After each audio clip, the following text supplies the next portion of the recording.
وہ چاروں اس وقت لاہور کے ریڈ لائٹ ایریا میں موجود تھے۔ ان کی عمریں 18-19 سال کے لگ بھگ تھیں اور اپنے جلسے سے وہ چاروں اپر کلاس کے لگتے تھے، مگر وہاں پر نہ ان کی عمر کا کوئی نمایاں کر دینے والی چیز تھی، نہ ہی ان کی اپر کلاس سے تعلق رکھنے کی امتیازی خصوصیت، کیونکہ وہاں پر ان میں سے کم عمر لڑکے آتے تھے۔ اپر کلاس اس علاقے کے مستقل کسٹمرز میں شامل تھی۔ چاروں لڑکے ریڈ لائٹ ایریا کی ٹوٹی ہوئی گلیوں سے گزرتے جا رہے تھے۔ 3 لڑکے آپس میں باتیں کر رہے تھے، جبکہ صرف چوتھا قدرے تجسس اور دلچسپی سے چاروں طرف دیکھ رہا تھا۔ یوں لگ رہا تھا جیسے وہ پہلی بار وہاں آیا تھا، اور ان تینوں کے ساتھ تھوڑی دیر بعد ہونے والی اس کی گفتگو سے یہ ظاہر ہو گیا تھا کہ وہ واقعی وہاں پہلی بار آیا تھا۔ گلی کے دونوں اطراف میں کھلے دروازوں میں بناؤ سنگار کے کیے نیم عریاں کپڑوں میں ملبوس ہر عمر اور ہر شکل کی عورت کھڑی تھی، سفید، سانولی، سیاہ گندمی، بہت خوبصورت، درمیانی اور معمولی شکل و صورت والی۔ گلی میں ہر شکل اور عمر کا مرد گزر رہا تھا۔ وہ لڑکا وہاں سے گزرتے ہوئے ہر چیز پر غور کر رہا تھا۔ تم یہاں کتنی بار آئے ہو؟ چلتے چلتے اس لڑکے نے اچانک اپنے دائیں طرف چلنے والے لڑکے کو مخاطب کرتے ہوئے کہا۔ وہ لڑکا جواباً ہنسا۔ کتنی بار؟ یہ تو پتہ نہیں، اب تو گنتی بھی بھول چکا ہوں، اکثر آتا ہوں یہاں پر، اس لڑکے نے قدرے فخریہ انداز میں کہا۔ ان عورتوں میں مجھے کوئی اٹریکشن محسوس نہیں ہو رہی۔ نتھنگ اسپیشل اباؤٹ دیم، اس نے کندھے اچکاتے ہوئے کہا۔ اگر کہیں رات ہی گزارنی ہو تو کم از کم انوائرمنٹ، ماحول تو اچھا ہو۔ It's such a dirty filthy place, یہ تو بہت ہی گندی جگہ ہے۔ اس نے گلی میں موجود گڑھوں اور کوڑے کے ڈھیروں کو دیکھتے ہوئے کچھ ناگواری سے کہا۔ پھر گرل فرینڈ کے ہوتے ہوئے یہاں آنے کی کیا ضرورت ہے؟ اس نے اس بار اپنی بھویں اچکاتے ہوئے کہا۔ اس جگہ کا اپنا ایک چارم ہے، گرل فرینڈز اور یہاں کی عورتوں کا کوئی مقابلہ نہیں ہے۔ گرل فرینڈز اس طرح کے ڈانس تو نہیں دکھا سکتی جو ابھی کچھ دیر بعد تم دیکھو گے۔ تیسرا لڑکا ہنسا۔ اور پھر پاکستان کی جس بڑی ایکٹریس کا ڈانس دکھانے ہم تمہیں لے جا رہے ہیں وہ تو بس… دوسرے لڑکے کی بات پہلے لڑکے نے کاٹ دی۔ اس کا ڈانس تو تم پہلے بھی دکھا چکے ہو۔ ارے وہ کچھ بھی نہیں تھا، بھائی کی شادی پر ایک مجرا کیا تھا، مگر یہاں پر تو بات ہی کچھ اور ہوتی ہے۔ وہ ایکٹریس تو ایک پوش علاقے میں رہتی ہے، پھر یہاں کیوں آتی ہے؟ پہلے لڑکے نے کچھ غیر مطمئن انداز میں اس سے پوچھا۔ یہ تم آج خود اس سے پوچھ لینا، میں کبھی اس سے اس طرح کے سوال نہیں کرتا۔ دوسرے لڑکے کی بات پر باقی لڑکے ہنسے، مگر تیسرا اسی طرح چبھتی ہوئی نظروں سے اسے دیکھتا رہا۔ اس کا سفر بالآخر اس گلی کے آخر میں ایک عمارت کے سامنے ختم ہوا۔ عمارت کے نیچے موجود دکان سے تینوں لڑکوں نے موتیے کے بہت سے ہار خریدے اور اپنی کلائیوں میں لپیٹ لیے۔ ایک ہار دوسرے لڑکے نے اس لڑکے کی کلائی میں بھی لپیٹ دیا جو وہاں آنے پر اعتراض کر رہا تھا۔ پھر ان دونوں نے وہاں سے پان خریدے، تمباکو والا پان دوسرے لڑکے نے اس لڑکے کو بھی دے دیا جو شاید زندگی میں پہلی بار پان کھا رہا تھا۔ پان کھاتے ہوئے چاروں اس عمارت کی سیڑھیاں چڑھنے لگے۔ اوپر پہنچ کر پہلے لڑکے نے ایک بار پھر تنقیدی نظروں سے چاروں کی طرف دیکھا، پھر اس کے چہرے پر اطمینان کی ایک جھلک نمودار ہوئی۔ وہ جگہ بہت صاف ستھری اور خاصی حد تک آراستہ تھی۔ گاؤ تکیے اور چادریاں بچھی ہوئی تھیں اور باریک پردے لہرا رہے تھے۔ کچھ لوگ پہلے ہی وہاں موجود تھے۔ رقص ابھی شروع نہیں ہوا تھا۔ ایک عورت لپٹتی ہوئی ان کے پاس آئی۔ اس کے چہرے پر ایک خوبصورت مصنوعی مسکراہٹ سجی ہوئی تھی۔ اس نے دوسرے لڑکے کو مخاطب کیا۔ پہلے لڑکے نے غور سے اس عورت کو دیکھا۔ ادھیڑ عمر کی وہ عورت اپنے چہرے پر بے تحاشا میک اپ تھوپے اور بالوں میں موتی اور گلاب کے گجرے لٹکائے شفون کے ایک چنگھاڑتی ہوئی سرخ ساڑی میں ملبوس تھی، جس کا بلاؤز اس کے جسم کو چھپانے میں ناکام ہو رہا تھا، مگر وہ جسم کو چھپانے کے لیے پہنا گیا بھی نہیں تھا۔ ان چاروں کو وہ ایک کونے میں لے گئی اور وہاں اس نے انہیں بٹھا دیا۔ پہلے لڑکے نے وہاں بیٹھتے ہی منہ میں موجود پان اس گلدان میں تھوک دیا جو اس کے قریب موجود تھا، کیونکہ پان منہ میں ہوتے ہوئے اس سے بات کرنا مشکل ہو رہا تھا۔ پان کا ذائقہ بھی اس کے لیے کچھ زیادہ خوشگوار نہیں تھا۔ تینوں لڑکے وہاں بیٹھ مدھم آواز میں باتیں کرنے لگے۔ پہلا لڑکا اس ہال کے چاروں طرف موجود گاؤ تکیوں سے ٹیک لگائے ہوئے لوگوں کو دیکھتا رہا، جن میں سے کچھ اپنے سامنے شراب کی بوتلیں اور نوٹوں کی گڈلیاں لیے رکھے بیٹھے تھے۔ ان میں سے اکثریت سفید لٹھے کے کلف لگے کپڑوں میں ملبوس تھی۔ اس نے عید کے اجتماعات کے علاوہ آج پہلی بار کسی اور جگہ پر سفید لباس پہننے والوں کا اتنا بڑا اجتماع دیکھا تھا۔ خود وہ اپنے ساتھیوں کی طرح سیاہ جینز اور اسی رنگ کی آدھی بازوؤں والی ٹی شرٹ میں ملبوس تھا۔ ان کی عمر کے کچھ اور لڑکے بھی وہاں انہی کی طرح جینز اور ٹی شرٹ میں ملبوس تھے۔ کچھ دیر بعد ایک اور عورت اس طرح چیختے چنگھاڑتے رنگوں والے کپڑوں میں ملبوس وہاں آ کر ہال کے درمیان میں بیٹھ کر ایک غزل سنانے لگی تھی۔ اس کے ساتھ کچھ سازندے بھی تھے۔ وہ غزلیں سنانے اور اپنے اوپر اچھالے جانے والے کچھ نوٹ اٹھا کر وہ خاصی خوش اور مطمئن واپس چلی گئی، اور اس کے جانے کے فوراً بعد ہی فلم انڈسٹری کی وہ ایکٹریس ہال میں داخل ہوئی اور ہال میں موجود ہر مرد کی نظر اس سے جیسے چپک کر رہ گئی۔ اس نے ہال میں باری باری چاروں طرف گھوم کر ہر ایک کو سر کے اشارے سے خوش آمدید کہا تھا۔ سازندوں کو اس بار کسی تکلیف کا سامنا نہیں کرنا پڑا تھا۔ کیسٹ پلیئر پر باری باری چند ہیجان انگیز گانے لگائے گئے تھے جن پر اس عورت نے اپنا رقص پیش کرنا شروع کر دیا تھا، اور کچھ دیر پہلے کی خاموشی یکدم ختم ہو گئی تھی۔ چاروں طرف موجود مرد اس عورت کو داد و تحسین پیش کرنے لگے۔ داد و تحسین پیش کرنے کے ساتھ ساتھ شراب نوشی میں مصروف تھے۔ ان میں سے کچھ جو زیادہ جوش میں آ رہے تھے وہ اٹھ کر اس ایکٹریس کے ساتھ ڈانس میں مصروف ہو جاتے۔ حال میں واحد شخص جو اپنی ہر جگہ پر کسی حرکت کے بغیر بے تاثر چہرے کے ساتھ بیٹھا تھا وہ وہی لڑکا تھا، مگر اس کے باوجود یہ اندازہ لگانا مشکل نہیں تھا کہ وہ اس ایکٹریس کے رقص سے خاصا محظوظ ہو رہا تھا۔ تقریباً 2 گھنٹے کے بعد جب اس ایکٹریس نے اپنا رقص ختم کیا تو وہاں موجود آدھے سے زیادہ مرد اتنا غفیل ہو چکے تھے۔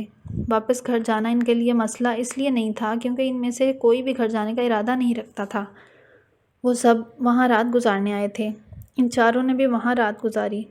اگلے دن وہاں سے واپسی پر گاڑی میں اس دوسرے لڑکے نے جمائی لی۔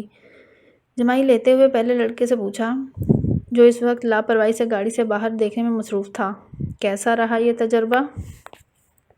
اچھا تھا، پہلے لڑکے نے کندھے اچکاتے ہوئے کہا۔ بس اچھا تھا اور کچھ نہیں؟ تم بھی بس۔ اس نے قدرے ناراضگی کے عالم میں بات ادھوری چھوڑ دی۔ کبھی کبھار جانے کے لیے اچھی جگہ ہے، اس کے علاوہ اور کیا کہہ سکتا ہوں، مگر سم تھنگ اسپیشل والی کوئی بات نہیں ہے۔ میری گرل فرینڈ اس لڑکی سے بہتر ہے جس کے ساتھ میں نے رات گزاری ہے، اس لڑکے نے وہ دو ٹوک انداز میں کہا۔ ڈائننگ ٹیبل پر ہاشم مبین کی پوری فیملی موجود تھی۔ کھانا کھاتے ہوئے وہ سب آپس میں خوش گپیوں میں بھی مصروف تھے۔ موضوع گفتگو اس وقت امامہ تھی جو اس ویکنڈ پر بھی اسلام آباد موجود تھی۔ بابا، آپ نے یہ بات نوٹ کی کہ امامہ دن بدن سنجیدہ سے سنجیدہ ہوتی جا رہی ہیں؟ وسیم نے قدرے چھیڑنے والے انداز میں امامہ کی طرف دیکھتے ہوئے کہا۔ ہاں، یہ تو میں بھی پچھلے کئی ماہ سے نوٹ کر رہا ہوں۔ ہاشم مبین نے وسیم کی بات پر بیٹی کے چہرے کو غور سے دیکھتے ہوئے کہا۔ امامہ نے چاولوں کا چمچہ منہ میں رکھتے ہوئے وسیم کو گھورا۔ کیوں امامہ، کوئی مسئلہ ہے؟ بابا یہ بڑی فضول باتیں کرتا ہے اور آپ بھی خواہ مخواہ اس کی باتوں میں آ رہے ہیں۔ میں اپنی اسٹڈیز کی وجہ سے مصروف اور سنجیدہ ہوں۔ اب ہر کوئی وسیم کی طرح نکما تو نہیں ہوتا۔ اس نے اپنے ساتھ بیٹھے وسیم کے کندھے پر کچھ ناراضی سے ہلکا سا ہاتھ مارتے ہوئے کہا۔ بابا آپ ذرا اندازہ کریں، میڈیکل کے شروع کے سالوں میں اس کا یہ حال تھا۔ میڈیکل کے شروع کے سالوں میں اس کا یہ حال ہے تو جب یہ ڈاکٹر بن جائے گی تب اس کا کیا حال ہوگا؟ وسیم نے امامہ کی تنبیہ کی پرواہ نہ کرتے ہوئے اس کا مذاق اڑایا۔ سالوں گزر جائیں گے مس امامہ، ہاشم کو مسکراتے ہوئے۔ ڈائننگ ٹیبل پر موجود لوگوں کے چہروں پر مسکراہٹ دوڑ گئی۔ ان دونوں کے درمیان نوک جھوک ہمیشہ ہی رہتی تھی۔ بہت کم مواقع ہوتے تھے جب وہ دونوں اکٹھے ہوں اور اس کے درمیان آپس میں جھگڑا نہ ہوا ہو۔ مستقل بنیادوں پر ہوتے رہنے والے ان جھگڑوں کے باوجود امامہ کی سب سے زیادہ دوستی بھی وسیم کے ساتھ ہی تھی۔ اس کی وجہ شاید ان کے اوپر تلے کی پیدائش بھی تھی، اور آپ تصور کریں اس بار امامہ نے اسے اپنی بات مکمل کرنے نہیں دی۔ اس نے اس کے کندھے پر پوری قوت سے مکہ مارا۔ وسیم پر کچھ زیادہ اثر نہیں ہوا۔ ہمارے گھر میں ایک ڈاکٹر کے ہاتھ میں شفا کے سوا اور کیا کیا ہو سکتا ہے؟ آپ اس کا مظاہرہ دیکھ رہے ہیں۔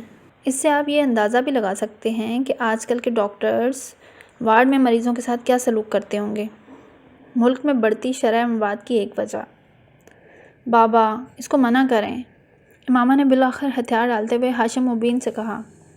وسیم، ہاشم مبین نے اپنی مسکراہٹ ضبط کرتے ہوئے وسیم کو جھڑکا۔ وہ بڑی سعادت مندی سے فوراً خاموش ہو گیا۔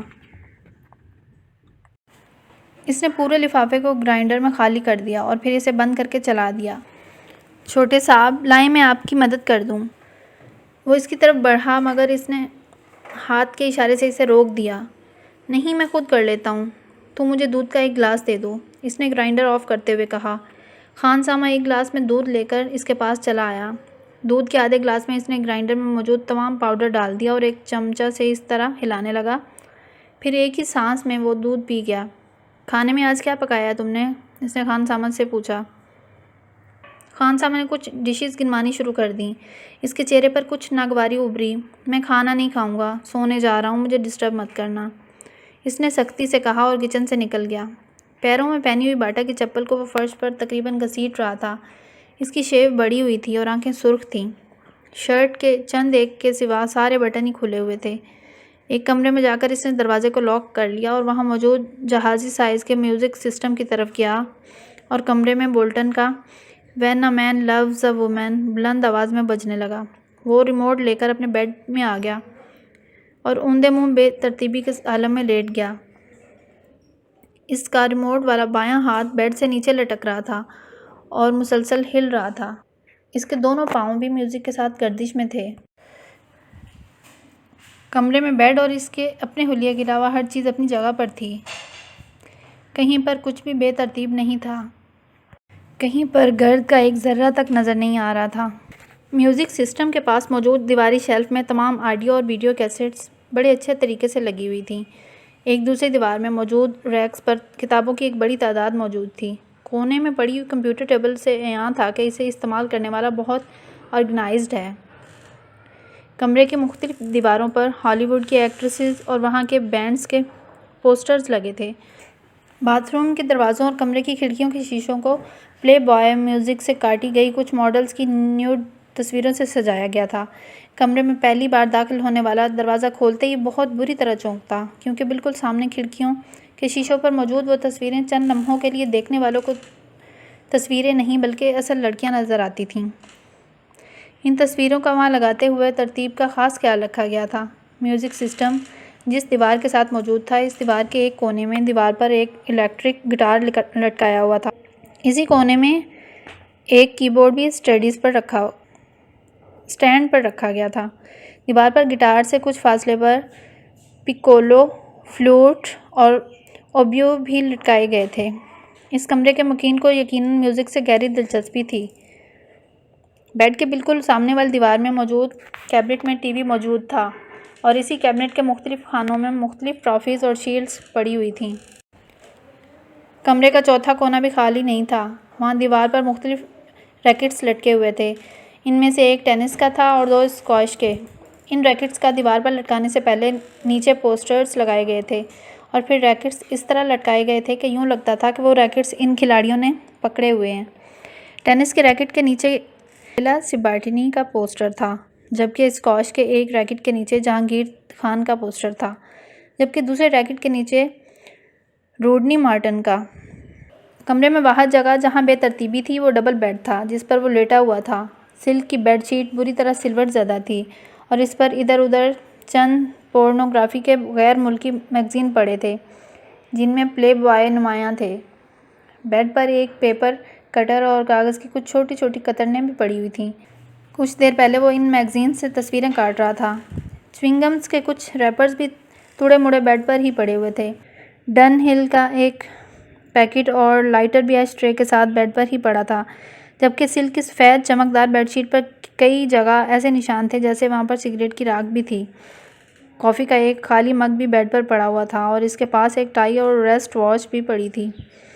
ان سب چیزوں سے کچھ فاصلے پر سرہانے ایک موبائل پڑا تھا جس پر یکدم کوئی کال آنے لگی تھی۔ بیڈ پر اوندے منہ لیٹا وہ نوجوان اب شاید نیند کے عالم میں تھا، کیونکہ موبائل کی بیپ پر اس نے سر اٹھائے بغیر اپنا دایاں ہاتھ بیڈ پر ادھر ادھر پھیرتے ہوئے جسے موبائل تلاش کرنے کی کوشش کی، مگر موبائل اس کے ہاتھ کی رسائی سے بہت دور تھا۔ اس پر مسلسل کال آ رہی تھی کچھ دیر اس طرح ادھر ادھر ہاتھ پھیرنے کے بعد اس کا ہاتھ ساکت ہو گیا۔ شاید اب وہ واقعی سو چکا تھا، کیونکہ اس کے تھرکتے پیر رک گئے تھے۔ موبائل پر اب بھی کال آ رہی تھی۔ بیڈ سے باہر نکلے ہوئے اس کے دائیں ہاتھ میں پکڑا ہوا ریموٹ یکدم اس کی گرفت سے نکل کر نیچے کارپیٹ پر گر پڑا۔ مائیکل بولٹن کی آواز ابھی بھی کمرے میں گونج رہی تھی۔ "When a man loves a woman." پھر یکدم کمرے کے دروازے پر کسی نے دستک دی اور پھر دستک کی یہ آواز بڑھتی گئی۔ موبائل کی کال ختم ہو چکی۔ دروازے پر دستک دینے والے ہاتھ بڑھتے گئے اور وہ بیڈ پر اونتے منہ بے حس و حرکت پڑا تھا۔